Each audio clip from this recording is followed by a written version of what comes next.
First and foremost, I want to give all praises, honor, and glory to Yahweh, Bahasham, Yahushai, Bahasham, Racha Kodash.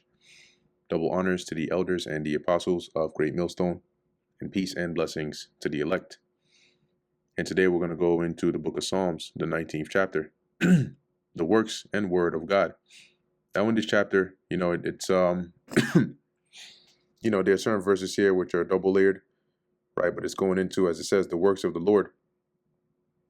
But let's get into it, right? It says here, Psalms 19:1, the heavens declare the glory of God, and the firmament showeth his handiwork, which on the literal level, right, at face value, is dealing with the actual, heavens, right? The actual, ordinances of the Lord and so on, the sun, the moon. But, it's also, twofold, right? And it's also dealing with the internet when it comes or mentions the heavens declaring the glory of the Lord. It's like what it says in Second Esdras, shall together, and is describing or is referring to the internet, right? This is Second Esdras 6:20. All and when the world that shall begin to vanish away shall be finished, then I will show these tokens. The book shall be opened, right, which is the understanding of the scriptures before the firmament, and they shall see all together. So how are we all seeing together, as the books are being opened before the firmament? And what's in the firmament are the satellites, which actually transmit data. When you look at it, look at here, how does, let's say, data go from one computer to another, and see if we can find a diagram. Okay.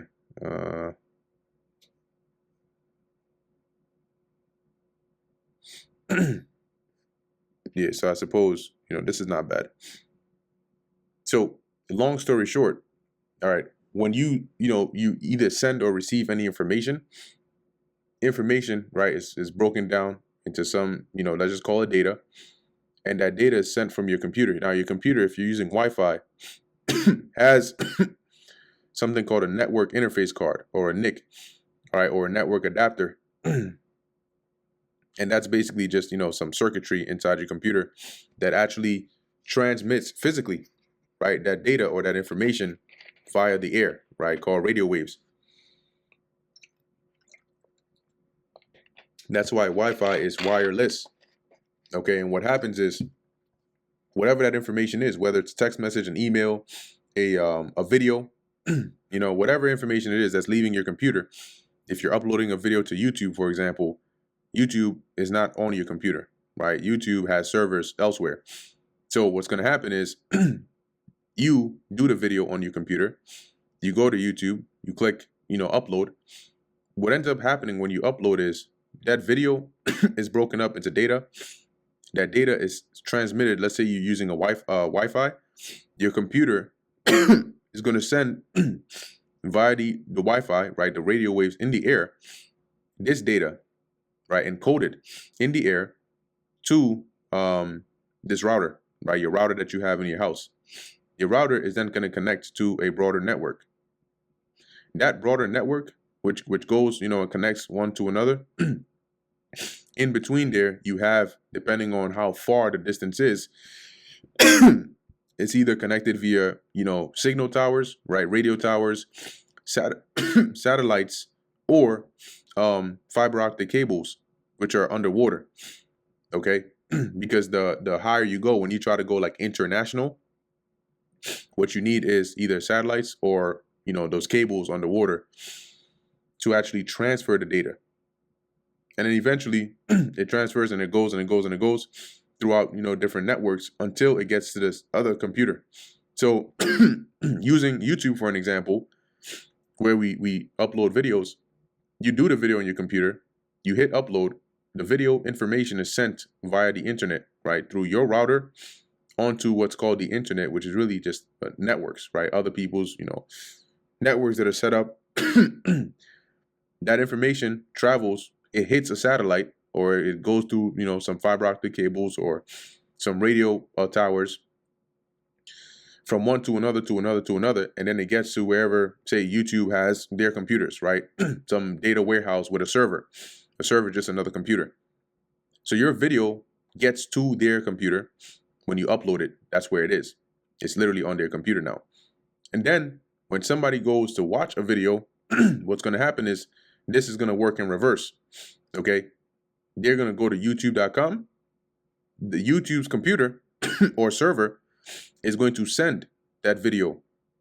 Same way when you uploaded it went, it's going to send that video via, the internet all the way back, all the way back, all the way back. It's going to hit some satellite, depending on how far the computer or the the server that you're getting the video from is. And it's going to send that back to your router and then back through the radio waves, through the air and the Wi-Fi to your computer. And then you're going to watch that video, like the video I'm doing right now, or your phone. Okay. So internet or information travels through the internet. And that's how the internet works on a very, very, very, very abstract high level. Okay. So you need those radio towers, you need the satellites, you need the fiber optic cables in between to connect. That's why it's called an internetwork, to connect the different networks. So when you go back to Psalms 19, the heavens here that are declaring the glory of the Lord is what is a part of what we're teaching. And the way the heavens declare it is via the satellites.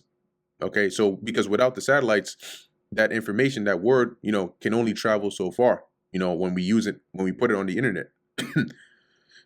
But now it can go worldwide and show forth, as it says, the handiwork, which is the work, the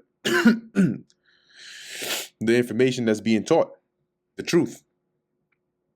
Okay, so that's that one layer of it. It says, day unto day uttereth speech, and night unto night sheweth knowledge, right? Which is us, right? Us constantly, putting up lessons, teaching, edifying. That's that day unto day uttering speech, and night unto night shewing knowledge. There is no speech, no language where their voice is not heard. Okay, that's going into different languages that brothers speak. And now with the technology, you can actually speak in one language and use AI as they have to translate it in real time, not reading the captions, but the audio into another language. Okay. So as it says here, where their voice is not heard. So the word of the Lord, the gospel has spread throughout the four corners of the earth by way of the internet. That's how it works. That's why it's called the World Wide Web. Their line is going out through all the earth.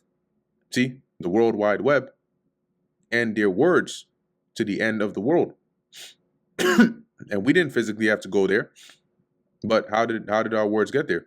Right? How did the knowledge, wisdom, and understanding spread? By way of the internet. In them hath he set a tabernacle for the sun. All right, which here the sun represents knowledge, all right, wisdom and understanding, and them is us, right, the teachers, and we are like the dwelling place of the sun, which a part of that wisdom dwelling amongst them. Let's actually go here to Wisdom of Solomon, chapter 7 verse 27. It says, but being but one, this is dealing with wisdom, she can do all things, and remaining in herself she maketh all things new, and in all ages entering into holy souls. See, entering into holy souls, the tabernacle, she maketh them friends of God and prophets. All right. So continuing here in Psalm chapter 19, verse 5. Now, what I'm going to do is I'm going to pull this up here to save me some headache. Let's pull this up here in the NLT so you can see here the the way it's worded here, right, in reference to the the more literal meaning, right, of like the firmament itself. So let's read this in the NLT, Psalm 19:1. The heavens proclaim the glory of God. The skies display his craftsmanship. Day after day they continue to speak. Night after night they make him known. They speak without a sound or word. Their voice is never heard. Yet their message is gone throughout the earth, and their words to all the world. God has made a home in the heavens for the sun. Right, and when you go to Genesis, right, on a literal level, the Lord did. He made in the heavens, the firmament. He placed the sun and the moon and the stars. Verse 5, it says here, it bursts forth like a radiant bridegroom after his wedding. It rejoices like a great athlete eager to run the race. Right, that's going into verse 5, right? Which is as a bridegroom dealing with the son, coming out of his chamber, and rejoiceth as a strong man to run a race. Verse 6, his going forth is from the end of the heaven, and this is dealing with the sun, right? His going forth is from the end of the heaven, and his circuit onto the ends of it. That's the path, right? Let's say that the sun follows, and there is nothing hid from the heat thereof, right? NLT, the sun rises at one end of the heavens and follows its course to the other end. Nothing can hide from its heat. The law of the Lord Yahweh is perfect, converting the soul. The testimony of the Lord is sure, making wise the simple. See, and how is the Lord's word converting the soul? By us teaching. Okay, the testimony which we have is making wise the simple, right? Those that are simple is making them wise through the spirit and power of Yahweh Ba'ashem Yahweh Shai. The statutes of the Lord are right, rejoicing the heart and rejoicing the heart. The commandment of the Lord is pure, enlightening the eyes. See, and that's exactly what it is. That's what it does. It enlightens your eyes. It gives you understanding. Okay, it causes you to rejoice. You know, when the Lord opens up your mind, it's like sweet like honey. The fear of the Lord is clean, enduring forever. The judgments of the Lord Yahweh are true and righteous altogether. More to be desired than any gold, yea, than much fine gold, sweeter also than honey and the honeycomb. Right, that's basically verse 10 in the NLT says they are more desirable than gold, which is the words of the Lord, even the finest gold. They are sweeter than honey, even honey dripping from the comb. In Revelation, the 10th chapter, right, it was told John to eat the book, and he said that it would be sweet in his mouth as honey, right, but bitter in his belly. So this word is likened unto honey. It's sweet, you know, once you understand it, because it brings joy, it brings peace, it brings comfort. Moreover, by them is thy servant warned, and in keeping of them there is a great reward. So the servants of the Lord are warned, right, by the words of the Lord, and in keeping his words there is a great reward, right? And Yahweh Shai spoke about that when Peter asked, "What are we going to get?" Yahweh Shai went into the reward that you would get along with eternal life. Who can understand his errors? Cleanse thou me from secret faults. Right? NLT says, how can I know all the sins lurking in my heart? Cleanse me from these hidden faults. And we always have to pray for that, right? For the Lord to cleanse us from any secret faults, things we may not even know about. Keep back thy servant also from presumptuous sins. Let them not have dominion over me. Presumptuous sins are deliberate, like willful. Okay, and that's, you know, when demons entice you to do something you know you shouldn't do. As David is saying here, keep me back from that. Let them not have dominion over me. Then shall I be upright, and I shall be innocent from the great transgression. See here, verse 13 in the NLT, keep your servant from deliberate sins. Don't let them control me. Then I will be free from guilt, or free of guilt, and innocent of great sin. And that's where you want to be. Let thy words, or let the words of my mouth and the meditation of my heart, my thoughts, be acceptable in thy sight, O Yahweh, my strength and my redeemer.